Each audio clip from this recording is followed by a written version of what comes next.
Alô, comunidade das redes sociais. Mais uma vez aqui para tratarmos de mais um tema. E dessa vez eu gostaria de comentar com vocês sobre coisas que me causam espécie. Coisas que durante 4 anos de desgoverno, Bolsonaro me espantaram, me causaram espécie, mas algumas de modo especial.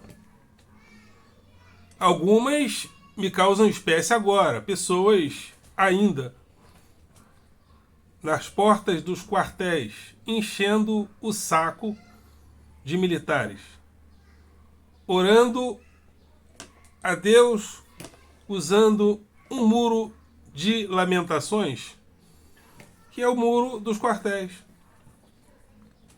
Tem o muro das lamentações lá em Jerusalém, e agora aqui no Brasil criamos um novo muro de lamentações. Um muro das lamentações, que são os muros dos quartéis. Evidentemente que são coisas novas, coisas diferentes que surgiram. Mas algumas não surgiram agora. Algumas já estão com a gente há um bom tempo. E para me referir a algumas delas, eu gostaria inclusive de contar para vocês uma anedota. Mas antes de contar a anedota, eu gostaria de convidar você mais uma vez a se inscrever no nosso canal, a dar o seu like, a fazer o teu comentário e a compartilhar nosso material com outras pessoas. E ao se inscrever, acione o sininho para receber notificações de novos vídeos. Dê like, compartilhe e, acima de tudo, comente. Comente para que o nosso material cresça e apareça nas plataformas do YouTube. Porque é importante você vir conosco, porque esse canal tem 2 objetivos principais. Convidar a classe dos professores para que possamos participar do debate público. Professores, venham. Venham para o debate público. Não me deixem sozinho na rede. Principalmente você, professor da escola pública, faça teu canal. Vamos entrar em contato. Infelizmente, hoje tivemos uma reunião, ou seja, uma assembleia do sindicato. Mas se eu não tirar um tempo, eu nunca fico com a minha esposa. Então, hoje resolvi tirar o dia para ficarmos juntos e dormir quase a tarde toda. Ou seja, até quando a gente tira um dia pra gente, a gente acaba dormindo, mas eu acho que a nossa relação com o sindicato deve ir para além das assembleias, não tirando a responsabilidade de estarmos nas assembleias, mas os diretórios precisam funcionar. E é curioso como eu procuro daqui, procuro dali, procuro daqui, procuro dali. Dificuldade, né, de nos aproximarmos, às vezes, do dia a dia da luta sindical. Ainda vou descobrir por quê, mas há muita dificuldade. Então esse canal tem esse objetivo de convidar a classe dos professores para participarmos do debate público, para que não sejamos apenas identificados como os chatos da greve. Né? Há alguns manifestantes que serão ad eterno considerados os chatos das estradas, dos pneus. Né? E ontem uma professora amiga nossa, ela gosta muito de teorias da conspiração. Né? Já estão fechando a estrada. O Alexandre de Moraes. As notícias não estão tão fechadas com ela assim, mas a estrada, Alexandre de Moraes, como se as coisas estivessem caminhando para uma anormalidade nesse exato momento. Mas, vamos lá, professor. E além de tudo, esse canal tem o objetivo de combater o pensamento binário, o nós e eles fácil. É muito fácil hoje nos tornarmos binários. É como se os algoritmos procurassem nichos de consumo onde o binarismo se propaga. E é curioso como os algoritmos acompanham até o preconceito e o racismo que ocorre nas discussões. Por exemplo, o uso das pessoas de extrema-direita na rede é tal que os algoritmos acabam acompanhando a tendência delas, e se os algoritmos suspeitarem que você está colocando algo que é contra essa tendência de extrema-direita que usa muito a rede, os algoritmos desmonetizam o vídeo. Por exemplo, se eu usar a palavra negro, o vídeo é desmonetizado. Se eu usar a palavra racismo, o vídeo é desmonetizado. Se eu usar a palavra preconceito, talvez, o vídeo talvez seja desmonetizado. Se eu usar a palavra cotas raciais, o vídeo é desmonetizado. Se eu usar a palavra criminalização, o vídeo é desmonetizado. Então, se eu usar qualquer palavra que estigmatizada pela extrema-direita, o vídeo é desmonetizado. Por quê? Porque a tecnologia é racista? Não. Há um uso excessivo da extrema-direita, das redes sociais. Eles ficam o dia inteiro na rede, muito mais que nós. Tanto é que quando eu faço uma colocação de esquerda, há um ataque muito maior de pessoas da direita e da extrema-direita. Por quê? Porque eles ficam o tempo todo criando essa tendência que acaba influenciando os algoritmos. Então, existe uma estrutura binária que cria essas fraturas preconceituosas maquínicas. É como se houvesse uma inteligência maquínica que funde o nosso comportamento com a máquina e nós nos tornamos um com a máquina. Então, se nós utilizarmos o tempo todo certos preconceitos, na hora que utilizamos, na hora que colocamos certas tendências que esse preconceito usa excessivamente na máquina, a máquina reage a nós simplesmente porque usamos a palavra negro. É uma palavra usada por nós, mas a palavra negro, o algoritmo desconfia que ao usá-la você está querendo criar confusão. Igual um vídeo meu chamado O Negro no Futebol. O vídeo foi desmonetizado. E depois, mesmo que você tente trocar a palavra, o vídeo não é mais monetizado. Mas se eu usar a palavra no meio do vídeo, como eu estou usando aqui, talvez o vídeo não seja. Tomara que não, né? Mas é isso aí. Então, vamos combater o pensamento binário nas redes sociais, né? O nós e eles fácil. Vamos realizar as polarizações, principalmente nós de esquerda. Vamos divergir entre nós, criar polarizações e deixar a polaridade mórbida para uma esquerda ou uma direita que não é reflexiva. Aliás, esquerda reflexiva é um termo que eu gosto muito, que é muito utilizado pelo professor Paulo Giraldelli, e eu particularmente gosto muito. Esquerda reflexiva. Vamos usar esse termo para, inclusive, a gente criticar Lula. Para a gente criticar o PT. Para a gente não se tornar gado de Lula e gado do PT. Se for para criar mais um gado, para que ter esquerda reflexiva? Se for para a criação de um novo gado, não precisa. Mas vamos desgadizar a sociedade. É importante que nós, que fazemos parte da esquerda reflexiva, realizemos um processo de desgadização popular, principalmente a partir das plataformas utilizadas por nós. Então vamos lá. Um garotinho foi para a escola e falou assim para a professora: Ô tia, eu quero uma madeira de piroca. Aquilo, seus colegas de turma ficaram um olhando para o outro. A professora olhou para a tia auxiliar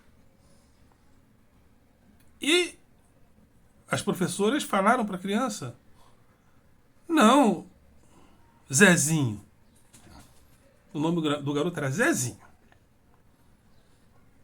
Não tem. Não temos mamadeira de piroca. Zezinho foi para casa e chorou. Papai, mamãe, a tia não quis dar mamadeira de piroca pra gente. Assustados, os pais de Zezinho pegaram o Zezinho, foram para a escola e nessa escola tem mamadeira de piroca. A direção, a coordenação, um olhou pro outro. Mas por quê? Mas que história é essa? Meu filho pediu mamadeira de piroca. E a professora falou que não ia dar, que não tinha. Então, na cabeça dos pais de Zezinho, se o filho pediu e a escola não quis dar, é porque tinha e a escola não deu. Porque a criança pediu e as professoras não deram. E se não deram, poderia dar, porque tinha. Perplexos e já um pouco envergonhados, os pais de Zezinho chegaram para ele e falaram: oh, meu filho, mas onde você ouviu que na escola dá mamadeira de piroca? Aí Zezinho falou: na igreja, papai, o pastor falou.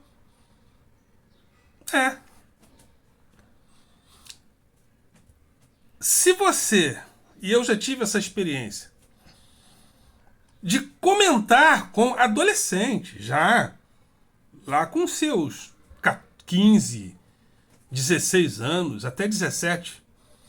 Já tive, mas a média desses alunos que eu comentei sobre isso, eu lembro que dos 15 aos 18 anos, eu já comentei várias vezes com os alunos sobre essa teoria da mamadeira de piroca, de que na escola crianças e adolescentes recebem mamadeira de piroca, de que crianças recebem mamadeira de piroca.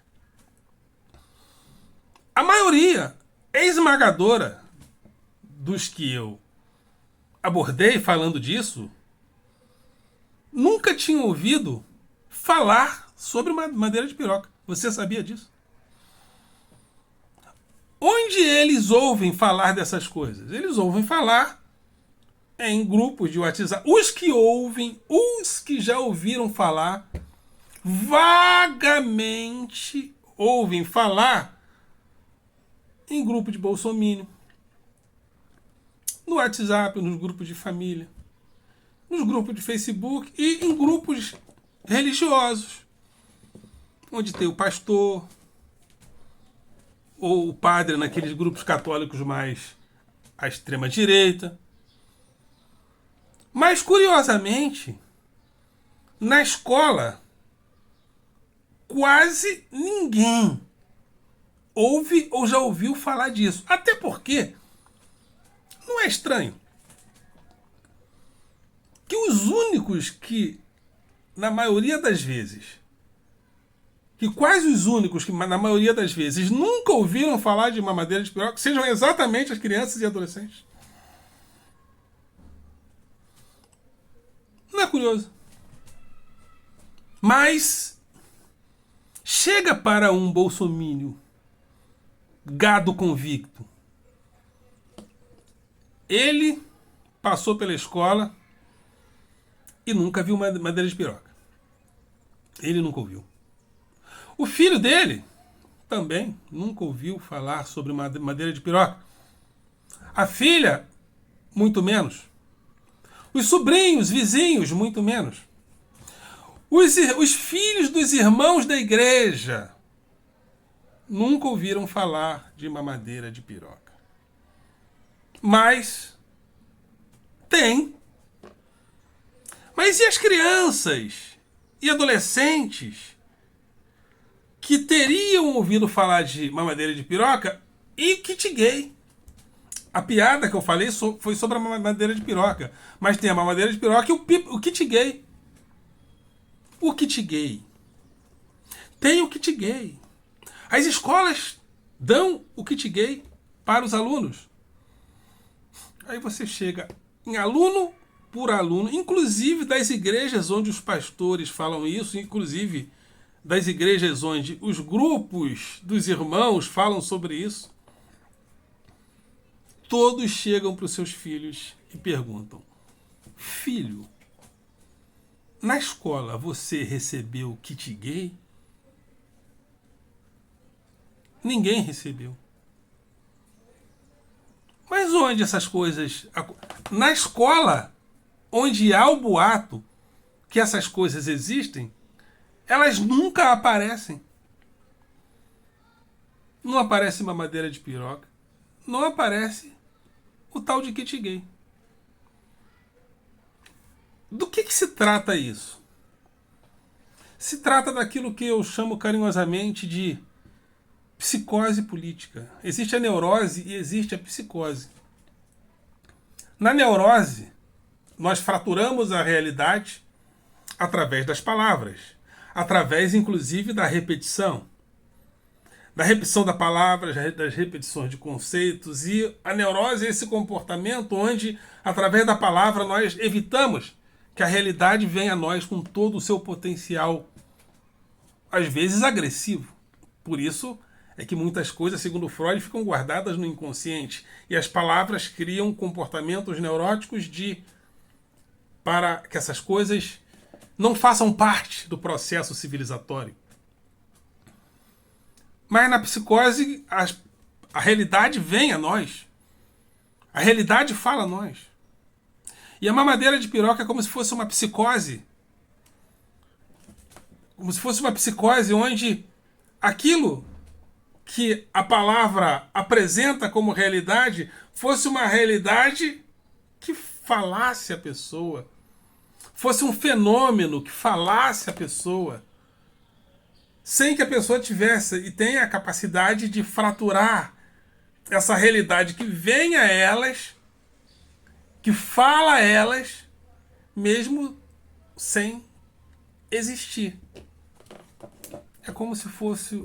Mas eu vou dar um nome mais apropriado para isso, né? Talvez esse exemplo, neste caso, caiba menos.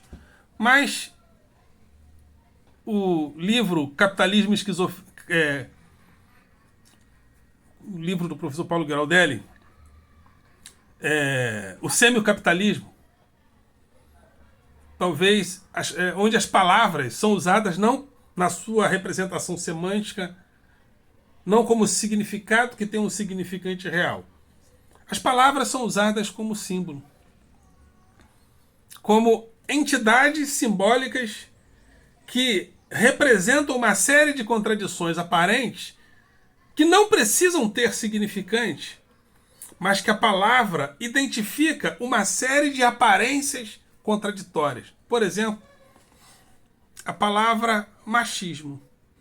Qualquer comportamento agressivo de um homem para com uma mulher. Machismo, machismo, machismo. Mas não necessariamente machismo. Homens e mulheres que brigam falam alto um com o outro. Ninguém briga assim, amor, por obséquio. Não, as pessoas brigam gritando às vezes. E qualquer grito de homens em relação a mulheres é machismo? É relação abusiva? Não. Relação abusiva, outra palavra mágica, outro talismã negativo. Relação abusiva. Não, às vezes casais brigam. Pessoas brigam. Mulheres gritam com homens, homens gritam com mulheres. E quando o homem grita, relação abusiva. Não. Então a palavra, às vezes, como a palavra, certas palavras têm uma representação de antipatia entre a sociedade, você usa a palavra para um montão de coisas onde ela não se aplica. A palavra autoritário, ditador, né? Aí, quem é o Alexandre de Moraes? É o ditador, é autoritário. Você usa a palavra autoritário, ditador, gratuitamente. Decisões judiciais são tomadas de forma equivocada ou não.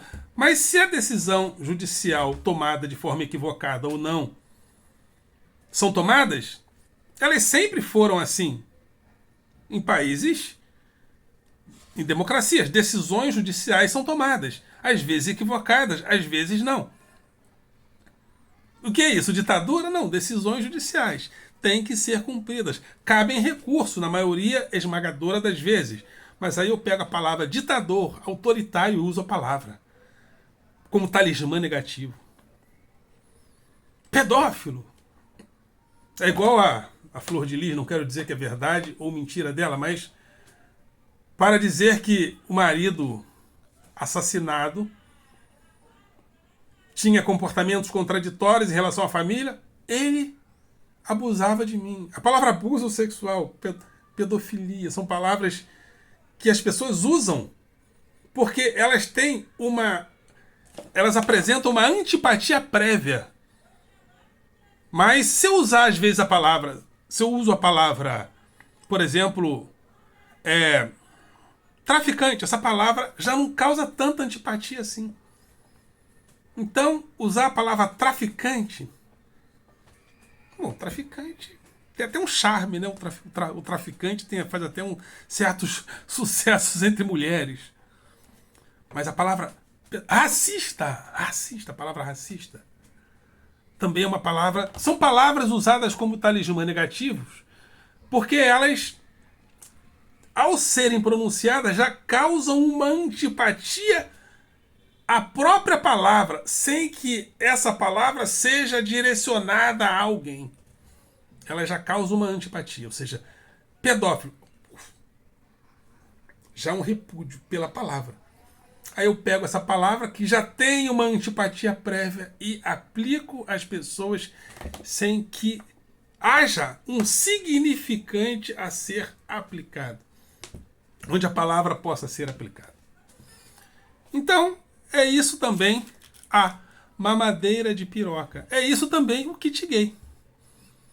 Já há uma histeria coletiva de pessoas mais pornografizadas que erotizadas. E quando a palavra mamadeira de piroca e kit gay são pronunciadas, mamadeira de piroca, kit gay, porque as palavras, essas frases, já criaram uma antipatia prévia em relação às pessoas. Então é isso aí. Espero que você tenha gostado da piada lá do Zezinho, que chegou em casa chorando que os professores não queriam dar uma madeira de piroca para ele. Os pais foram na escola. Que é isso? Essa escola tem uma madeira de piroca? Aí chamaram os diretores, os coordenadores, aquela confusão. Aí os pais começaram a desconfiar que Zezinho estava equivocado. Zezinho, onde você ouviu falar de mamadeira de piroca? Na igreja, papai. Foi o pastor que falou. E na igreja, nos grupos de bolsominions, nos grupos de extrema-direita, no WhatsApp, no Facebook, são os únicos lugares onde as pessoas ouvem falar de mamadeira de piroca e de kit gay. Na escola, não tem essas coisas. Então, dada essa informação, nos vemos em uma próxima oportunidade. Ok, galera? Vocês são do coração.